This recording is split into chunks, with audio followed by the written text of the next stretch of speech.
of the Republican Party and former President Donald Trump. It's part of her new memoir due out next week. It's called Oath and Honor. CNN exclusively obtained a copy of the book, and CNN special correspondent Jamie Gangel is here with all the juicy details. And Jamie, you tell me that Liz Cheney does not hold back. She does not. She names names. She has emails, text messages. I think the book is extraordinary because it goes behind the scenes. And for the first time, you're hearing details about her Republican colleagues, about the Republican Party, and really their cowardice is the word she uses in their support of Donald Trump. And here's just from one excerpt of the book. She says, Donald Trump cannot succeed alone. He depends upon enablers and collaborators. Every American should understand what his enablers in Congress and in the leadership of the Republican Party were willing to do to help Trump seize power in the months after he lost the 2020 presidential election, and what he continues to do to this day. Jake, look, the book is unflinching. You get personal conversations, Republican meetings. There is a revelation about she was on January 4th, by accident, a White House, a Trump surrogates call that she describes where she hears just the stark, specific planning for January 6th. And she goes, you tell me, particularly after then House Speaker Kevin McCarthy, and she says, he told her that Trump knew he lost the 2020 election, and he knew early on. Right. This is 2 days after the election. Cheney writes that McCarthy told her that he had just spoken to Trump, and that McCarthy says, quote, he knows it's over. He just needs to go through all the stages of grief. Cheney then writes that it's her wry sense of humor that the stages of grief also apparently included tweeting in all cap letters. But, Jake, there's also another sort of stunning anecdote about Kevin McCarthy. We all remember the photograph when just 3 weeks after January 6th, there it is, Kevin McCarthy goes running down to Mar-a-Lago. He's afraid he can't raise money anymore. And just, I'm sorry to interrupt, but this is a lifeline. Everyone thought that the Republican Party was going to rid itself of Donald Trump. Everybody had spoken negatively about him. But then McCarthy does this, and it basically, he's like Phoenix from the ashes. Donald Trump is renewed.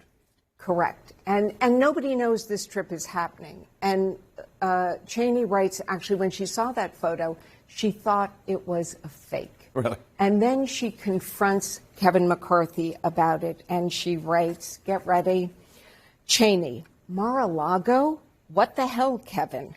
Kevin McCarthy. They're really worried. Trump's not eating, so they asked me to come see him. Cheney, what? You went to Mar-a-Lago because Trump's not eating? McCarthy, yeah, he's really depressed.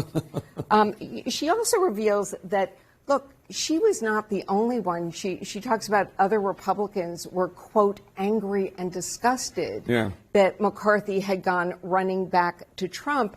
And there's a text that's going around, and she writes that her Republican colleagues, quote, some mocked him, circulating that Trump-McCarthy photo along with, get ready, the clip from the movie Jerry Maguire, where Tom Cruise tells Renee Zellweger, you complete me. Oh. And there are a lot of other headlines in the book that we're learning about for the first time, including about the new House Speaker, Mike Johnson from Louisiana. Tell me about that. So to be clear, when Cheney was writing this book, she did not know that Mike Johnson was going to be the next Speaker of the House. Right, he was in leadership, but nobody thought he was going to be the Speaker anytime soon. Most people didn't know who he was in the public. But what she writes is now critical because she lays out specifically just the important role he was playing behind the scenes in enabling Trump. He was pressuring members, specifically freshman members, to support Trump in all of this.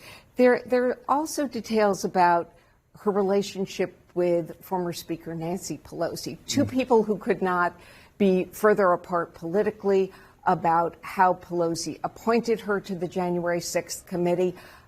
What it was like. Cheney writes she felt like she was from another planet, but she also says that Pelosi always backed her up.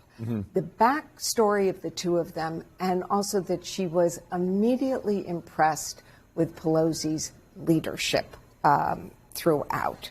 One story here about a Republican colleague that I think goes to the names. There's an extraordinary scene on January 6th that she recounts where Republican members are sort of being asked to sign these sheets for electoral vote objections. And she writes about Congressman Mark Green of Tennessee. Yeah. And he's signing, and she hears him, and quote, as he moved down the line, signing his name to the pieces of paper, Green said sheepishly to no one in particular, the things we do for the Orange Jesus. He called him the Orange Jesus? Yes. Not exactly a compliment. No. Cheney has said for a long time that she believes Donald Trump is dangerous. She sacrificed her political career, at least in the short term, to warn the country about him. What is